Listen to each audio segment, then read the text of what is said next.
Өлген туысыңызды не жақын адамыңызды зираттан қазып алып келіп, онымен тірі кезегідей жүруге қалай қарайсыз? Қорқынышты ма? Бірақ бұл мүмкін. Барлықтарыңызға сәлем, бұл қызық екен.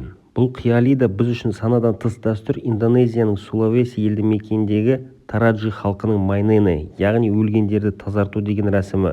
Бұл рәсімді 1905 жылдан бастап 3 жылда бір болып тұратын адам шошитын мейрам. Тараджилықтар бұл рәсімнің маңыздылығына сенеді. Себебі өлген адамның денесі ұйықтап жатады, ал жаны өлмей сол дененің қасында жүреді дейді. Ол бойынша өлген туысқандарының денесін зират бастан қазып алып, ылғалдан кептіру үшін ашық жерге орналастырып қояды. Артынша таза киім кигізіп, сол кісі қай жерде өлді, сол жерге қойып қояды.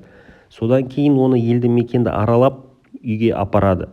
Бұл халық басқа жерде қайтыс болған адам жаны өлгеннен кейін үйді таба алмайды. Сондықтан олар оны осы рәсім арқылы бағыттайды-мыс.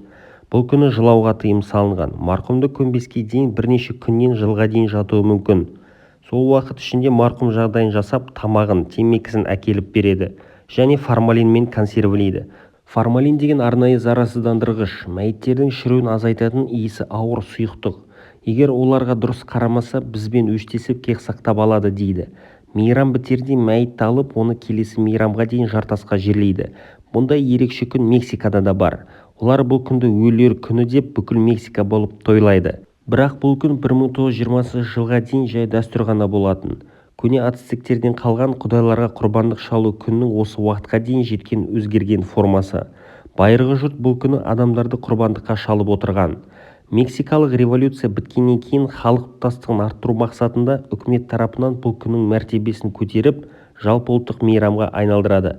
Бұл күнді 1-2 қарашада тойлайды. Ал Америкаға шекаралы штаттарды Хэллоуинге байланыстырып, өлілер күнін 3 күн тойлайды. Бұл күннің басты атрибутикасы өлгендерге жасалған, олардың суреттері мен тәттілері бар шырақ жағылған арнайы стол, яғни алтарь. Бұл күні өлгендердің барлығы жерге түседі, сондықтан оларды тәттілері мен шырақ жағып күтіп алу керек. Бірінші күні өлген балалардың жандары түседі, сондықтан алтарьда ойыншықтар, бас сүйек пішінді тәттілер қойылады. Олардың бәрі қанттан жасалып, әртүрлі мөлшерде болады.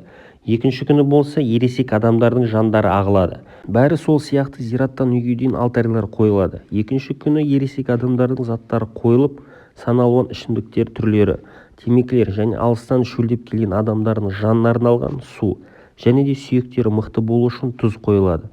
Дастархан жайып келетін өлген адам жанына құрмет қылып бос орын қалдырады. Ыдысқа тамақ та салады. Отырып оны еске алып қызықты әңгімеге кіріседі. Сөйтіп бәрі жиналып зиратқа барып, сол жерде өлең айтып әңгіме дүкен құрып отырады.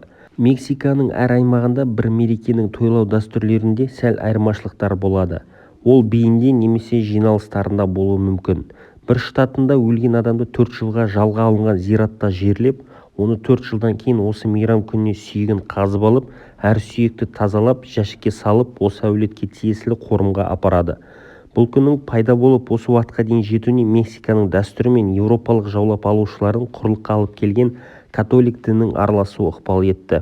Табынушылар Санта Муэрте деп атайтын құдайлары, яғни өлімге табыну культі кең етек алған. Бірақ шіркеуі бұларды сатанистер дейді. Ал олар болса өздерін католикпіз деп айтады. Бірақ Санта Муэртеға табынушылар көбінесе күмәнді адамдар, яғни белгілі бір қылмысын жасыру үшін немесе күнән істеп келіп, кешірім сұрап ары қарай кете береді. Бірақ жаман әрекетін тоқтатпайды. Себебі қазіргі таңда Мексикада қылмыстың өршіп тұрған шағы. Өлім күніне пікіріңіз қандай? Өлген разы болмай, тірі байымайды деген қазақтың мақалы емес, осы ерекше дәстүрлерді орындайтын жұртқа тиесілі сияқты. Қабірді жын ойына айналдырмай, сол қабірстан маңынан өтіп бара жатып, бақилық болғандар дұға жасап, бет сипайтын қазағым аман болсын. Қазақшаға арнау қолдау көрсету үшін тіркелу және де қоңыраушаға басу.